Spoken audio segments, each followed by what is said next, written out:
Je vous invite à vous lever pour la lecture de la parole. Je vais lire dans les Actes au chapitre 16.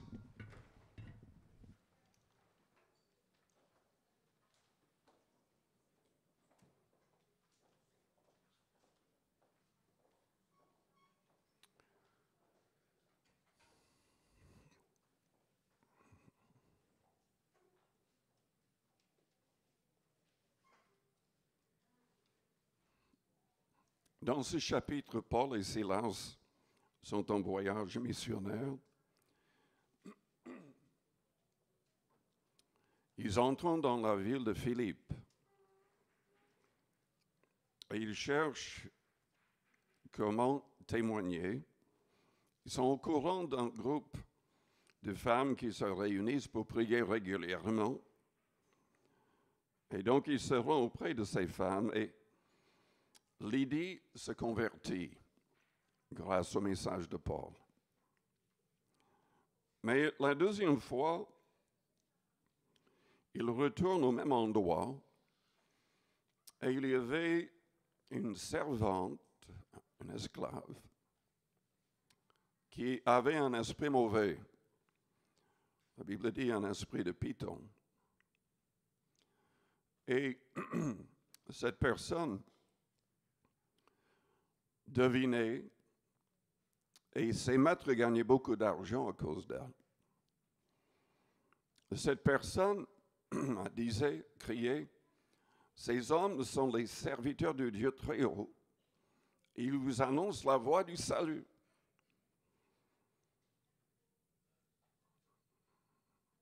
Elle fit cela pendant plusieurs jours. Paul, fatigué, se retourna et dit à l'esprit, je t'ordonne au nom de Jésus-Christ de sortir d'elle. Et il sortit à l'heure même.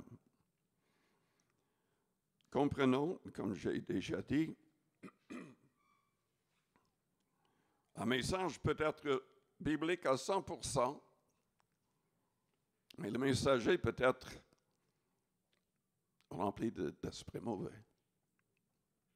Nous devons comprendre cela.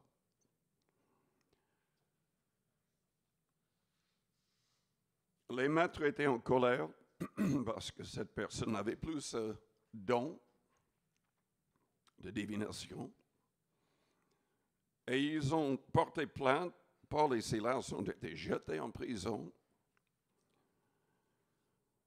Nous lisons verset 23, après qu'on les eut chargés de coups, ils les jetèrent en prison en recommandant au geôlier de les garder sûrement.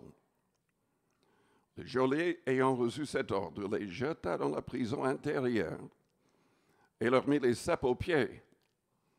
Pourquoi? Parce que quand un soldat romain recevait un tel ordre, s'il laissait échapper les prisonniers, ils seraient torturés à mort.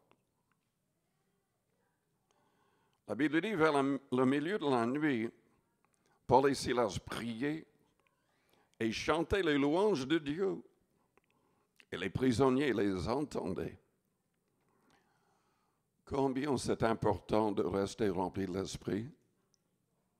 Et quelle est la clé pour rester rempli de l'Esprit? C'est la louange. C'est la prière. Et surtout quand tout va mal, en apparence. Ils avaient été flagellés, donc ils souffraient physiquement. Ils sont en prison dans la partie la plus obscure, avec des ceps aux pieds. Mais au lieu de pleurer, ils chantent, ils prient. Et ils le font assez fortement pour que tous les prisonniers les entendent. Tout à coup, il se fit un grand tremblement de terre, en sorte que les fondements de la prison furent ébranlés. Au même instant, toutes les portes s'ouvrirent et les liens de tous les prisonniers furent rompus. Le geôlier est très troublé.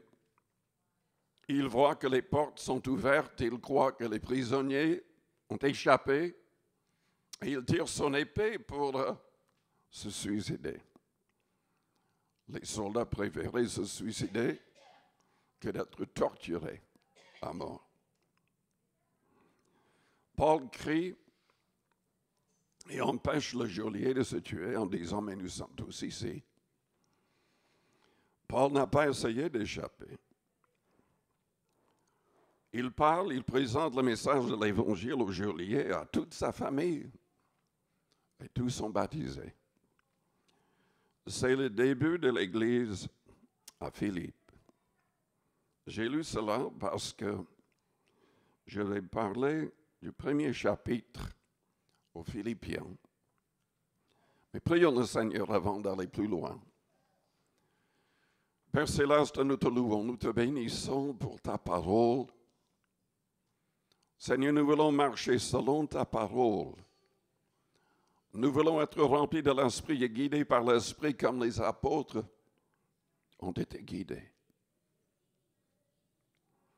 Seigneur, que toute personne ici puisse comprendre le message de l'Évangile.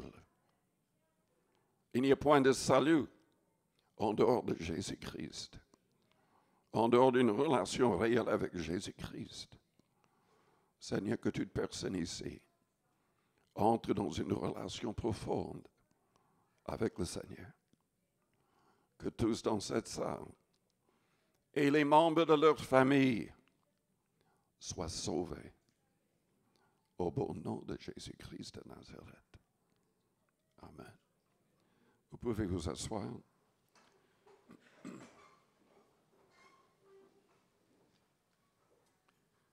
Lisons donc dans Philippiens,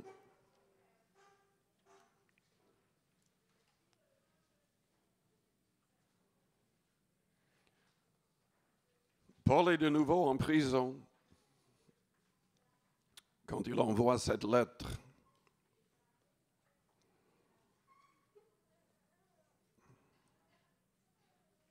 Il commence avec des salutations. Paul et Timothée, serviteurs de Jésus-Christ, à tous les saints en Jésus-Christ qui sont à Philippe, aux évêques et aux diacres, que la grâce et la paix vous soient données de la part de Dieu notre Père et du Seigneur Jésus-Christ. À notre époque, si on se dit évêque, dans la tête des gens, c'est quelqu'un de très, très, très élevé. Et en fait, le mot, à l'époque, ne signifiait que le fait d'être un surveillant.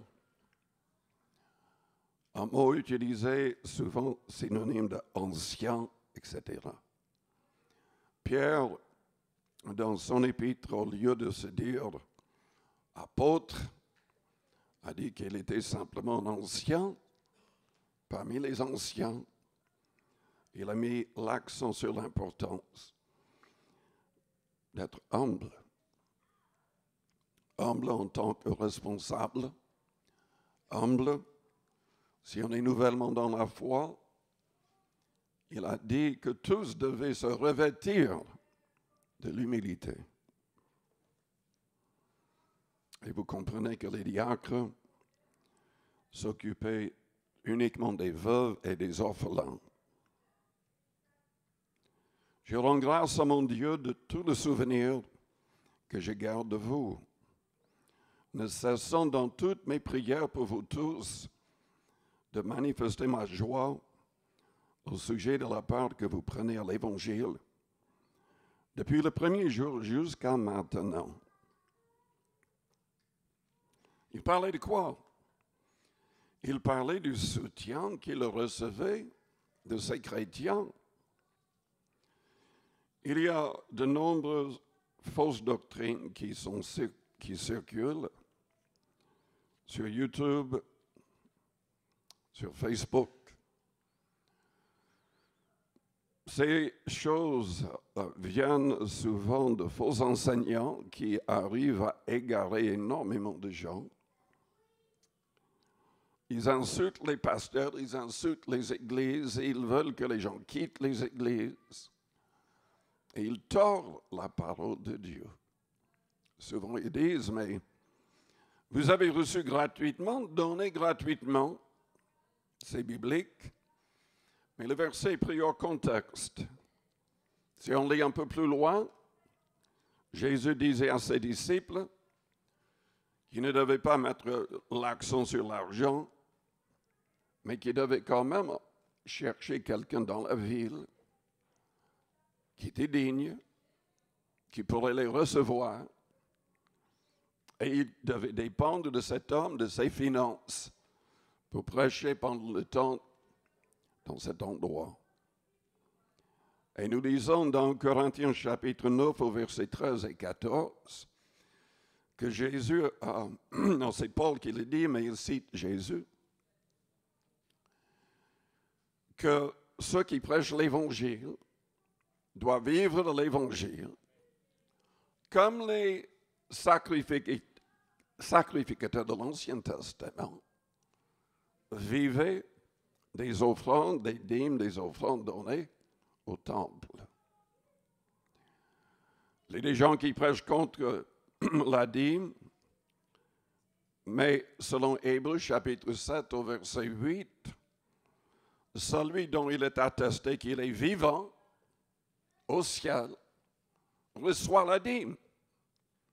Et ce quelqu'un, selon le verset 25, est Jésus-Christ. Il est la seule personne au ciel dont les apôtres attestaient être vivant grâce à sa résurrection et son ascension. Donc, quand nous donnons à quelqu'un qui est envoyé véritablement par le Seigneur, quand on soutient une Église qui est véritablement le résultat de l'œuvre du Christ, nous donnons au Christ. Même le fait d'aider, de donner à quelqu'un dans la pauvreté, c'est donner au Christ. Si vous lisez Matthieu 25, la parabole du jugement des nations, Paul travaillait parfois, il était obligé. Vous savez, ce n'était pas facile d'envoyer des biens ou de l'argent. Il était en voyage.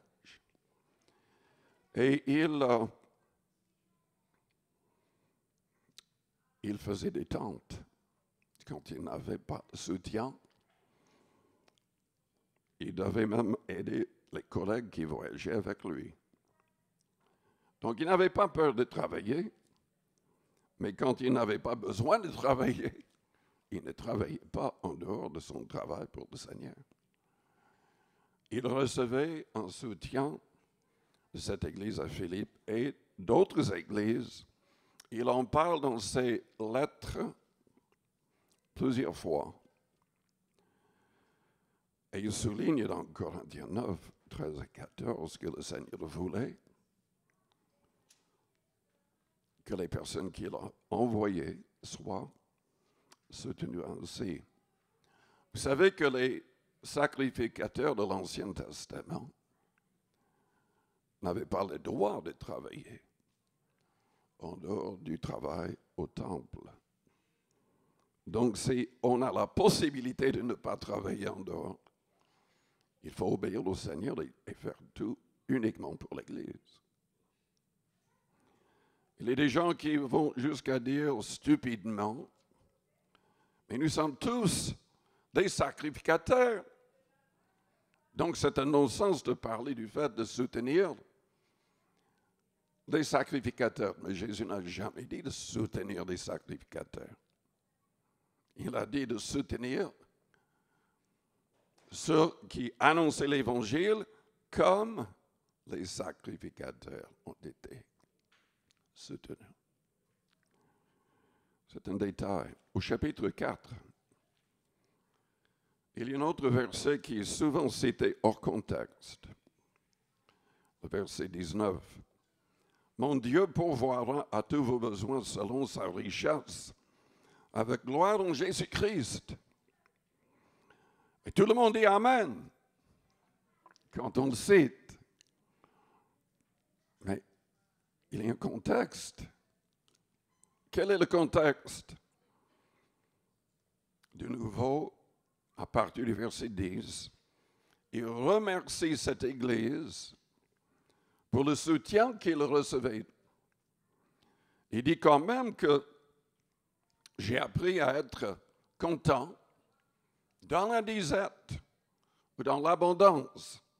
Mais il se réjouissait du fait que cette Église avait pensé à lui en envoyant plein de choses. Dieu bénit celui qui donne. Le verset 19 n'a aucun sens si vous n'êtes pas fidèle en soutenant le ministère. Si vous n'avez pas une vision missionnaire. Mais ceux qui donnent seront aidés, même miraculeusement. Donc, Paul commence ainsi. Mais lisons plus loin au chapitre 1er.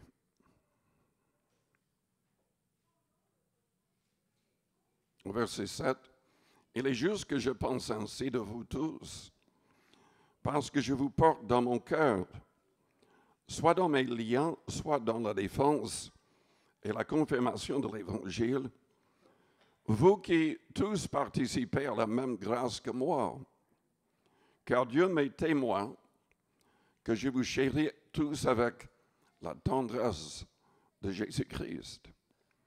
Et ce que je demande dans mes prières, c'est que votre amour augmente de plus en plus en connaissance et en pleine intelligence pour le discernement des choses les meilleures, afin que vous soyez purs et irréprochables pour le jour de Christ, remplis du fruit de justice qui est par Jésus-Christ à la gloire et à la louange de Dieu.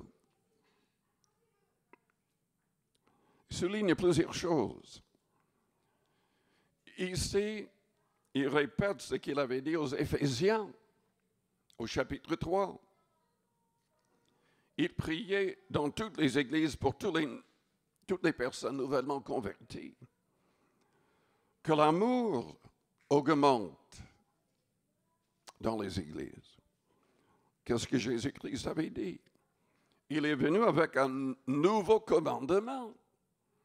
Aimez-vous les uns les autres comme je vous ai aimé. Parce que c'est tous connaîtront que vous êtes mes disciples si vous avez de l'amour les uns pour les autres. Nous devons aimer tout le monde parmi les croyants. Peut-être que l'autre personne ne va pas vous ressembler, ne va pas voir tout de la même manière, n'aura peut-être pas vos convictions. Il faut aimer tout le monde. Il faut recevoir tout le monde. Il faut prier pour tout le monde.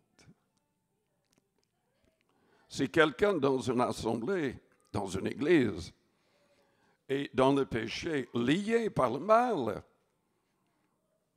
nous ne devons jamais parler contre cette personne ou calomnier. Nous devons prier pour cette personne.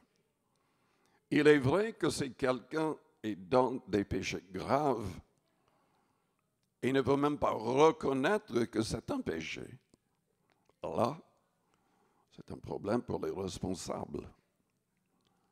Si quelqu'un, selon Corinthiens 5, peut-être qu'on devrait le lire, 1 Corinthiens 5.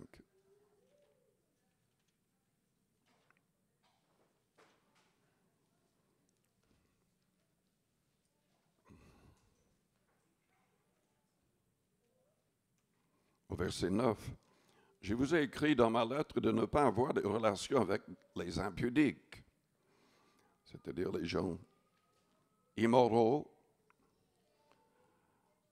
non pas d'une manière absolue avec les impudiques de ce monde. » Il ne voulait pas qu'ils évitent les gens dans le monde.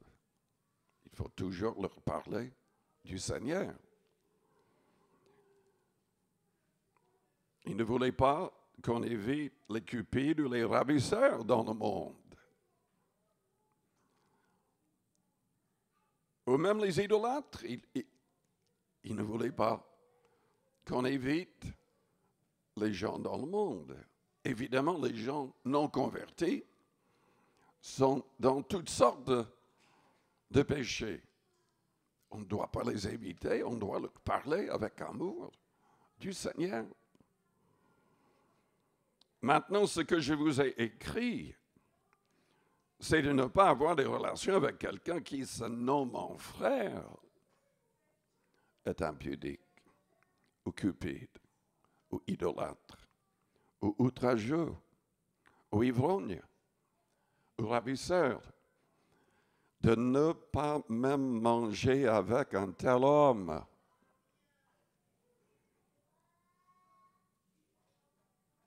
Que j'en ai fait à juger ceux du dehors.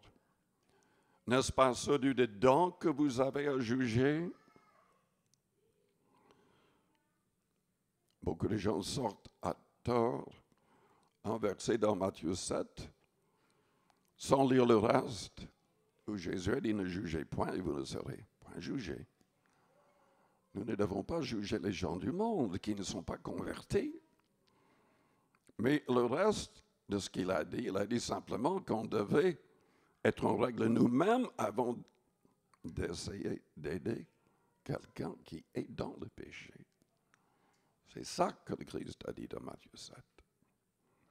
Ici, Paul dit carrément que nous devons juger les gens qui se disent chrétiens, mais ne veulent pas changer de vie. Vous allez me dire, mais enfin, est-ce qu'il y a beaucoup de gens comme ça? Il y a plus de 3500 églises qui acceptent l'homosexualité maintenant, qui acceptent même des pasteurs homosexuels et lesbiennes. Est-ce qu'on doit les juger? Est-ce qu'on doit manger avec ces gens-là? Absolument pas. Dieu l'appelle une abomination. Le Nouveau Testament est rempli de passages qui disent clairement que personne qui ne se repent pas de ces choses ne sera sauvé. Ils sont déjà jugés. C'est clair. Et nous ne devrions pas être amis avec des gens qui acceptent de telles abominations. Ça ne veut pas dire qu'on évite les gens qui sont dans ces péchés, qui ne connaissent pas le Seigneur. On doit les aimer et leur parler du Seigneur. Il y a plein de gens qui sont délivrés de toutes sortes d'abominations. Et d'ailleurs, vous n'avez qu'à lire en Corinthiens 6. L'Église primitive était remplie de personnes, avec beaucoup de personnes qui étaient dans ces péchés avant de se convertir. Dieu nous délivre de ces choses. Amen. Mais quand quelqu'un ne veut même pas reconnaître que c'est du péché, c'est très, très grave. On ne doit même pas permettre qu'une telle personne reste dans l'Église. Selon Paul, nous devons les chasser s'il n'y a pas de repentance. J'ai eu ce problème plusieurs fois dans le passé. Des gens qui vivaient ensemble sans être mariés. Et en fait, ces personnes, c'est complètement stupide, mais ces personnes changeaient d'église chaque fois que le pasteur était au courant et condamnait le problème. Mais ils trouvaient toujours une autre église où les gens ne les connaissaient pas. Il y a toutes sortes de choses comme cela. Les gens imaginent apparemment que venir dans une église, c'est suffisant pour être sauvé. Absolument pas. Il faut renoncer au péché. Il faut changer de vie. Et ce que Paul dit dans Philippiens chapitre 1er, c'est souligner que c'est Jésus-Christ qui change notre vie, qui change notre cœur.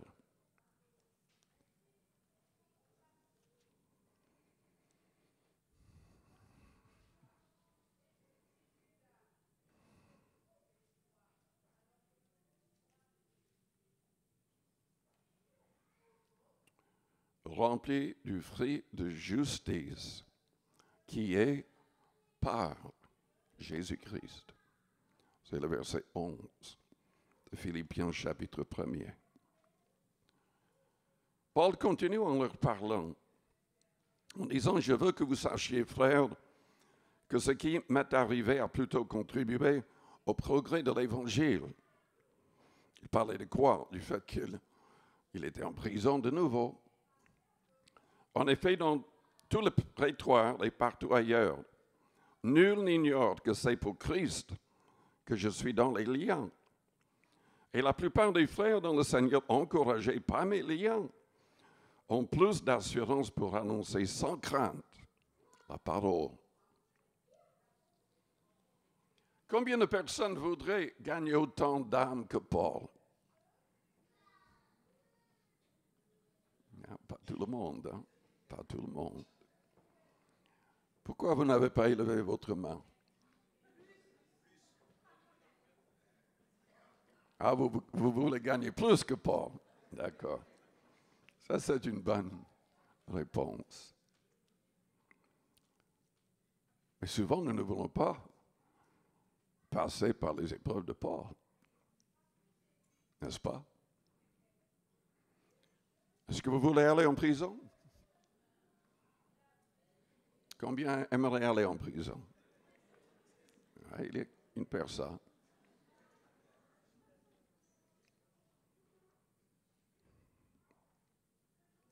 Paul n'était pas la seule personne dans l'histoire biblique qui est passée par la prison. Mais Paul comprenait que c'était la volonté du Seigneur. Et ça a aidé l'Évangile à progresser. Joseph, il est passé par la prison. Il a été trahi, haï. Et pourtant, Dieu l'a élevé, s'est servi de lui pour sauver sans doute des millions de personnes et son propre peuple. Il avait Daniel. Il a passé sa vie en tant qu'esclave, mais Dieu l'a élevé. Et s'est servi de lui sous 3 rois différents qui se sont tournés vers Dieu. Et on ne sait pas combien de personnes ont été sauvées grâce à Daniel.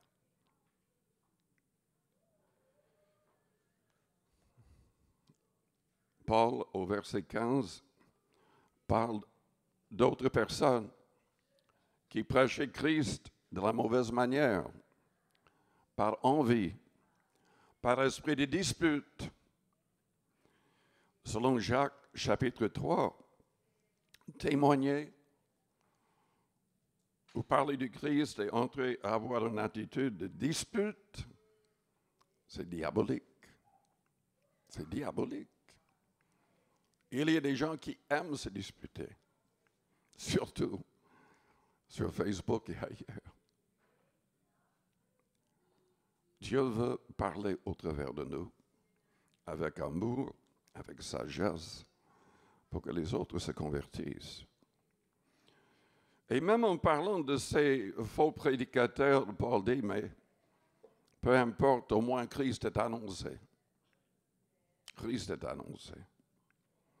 Il a dit, je sais que cela tournera à mon salut grâce à vos prières et à l'assistance de l'Esprit de Jésus-Christ.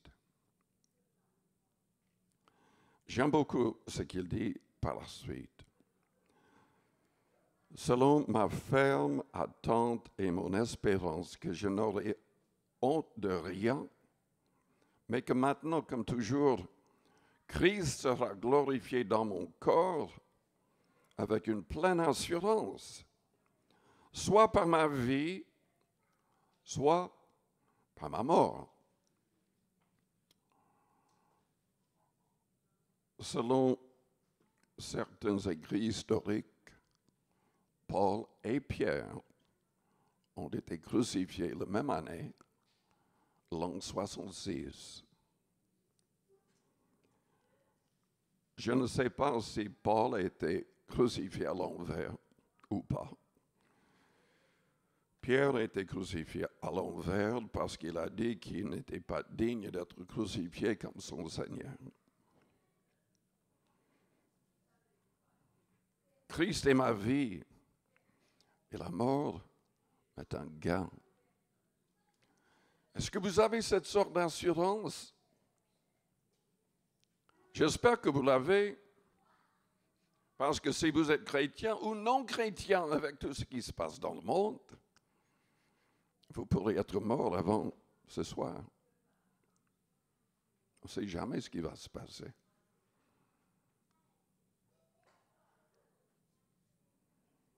Il faut avoir cette assurance. Le Seigneur donne une assurance. Selon Romains chapitre 8, son esprit entre en nous et il rend témoignage à notre esprit que nous sommes enfants de Dieu. Est-ce que vous avez cette assurance? Je vais m'arrêter là. Je vous invite à fermer vos yeux, courber vos fronts. Avec les yeux fermés, les fronts courbés. Je vous demande d'être honnête avec vous-même. Est-ce que vous avez demandé pardon pour tout péché? Est-ce que vous avez abandonné avec son aide tout péché?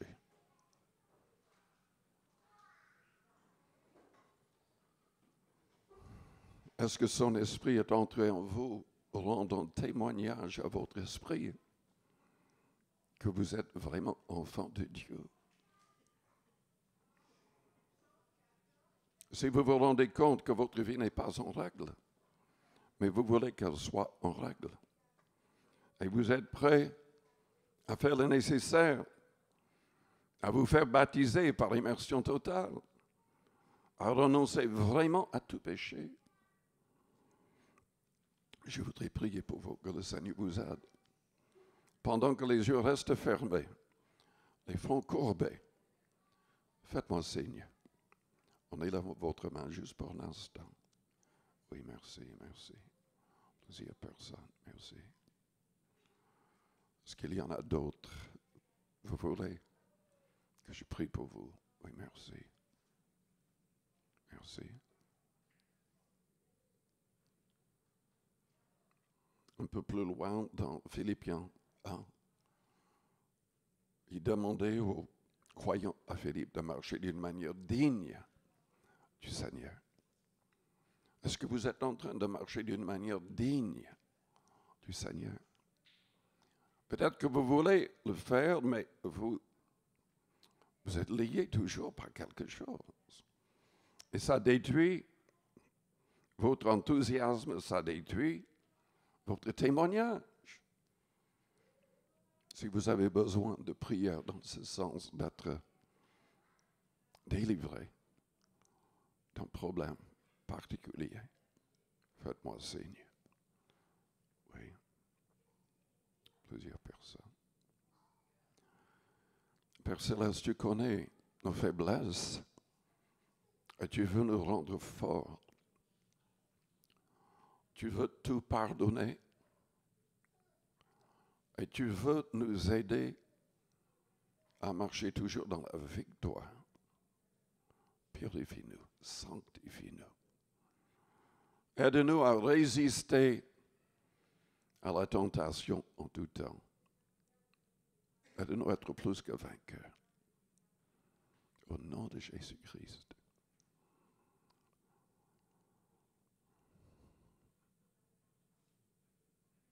Là, à votre place, je vous demande de répéter une prière après moi.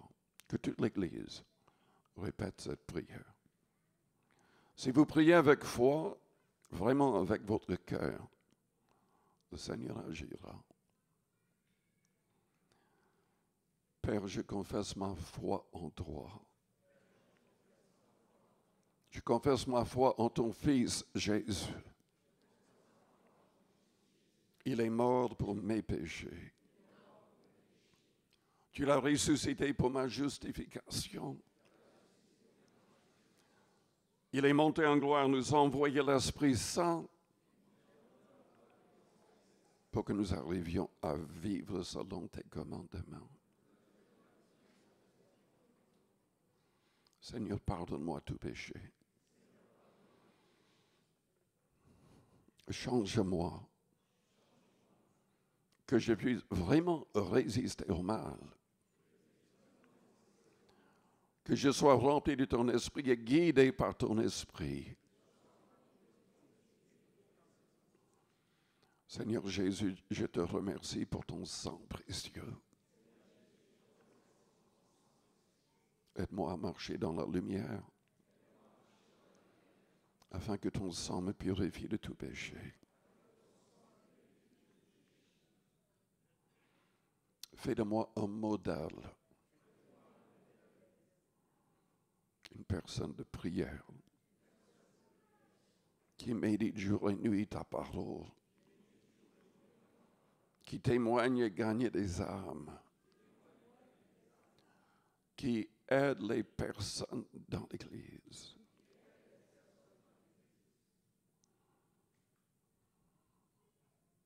Priez à votre manière.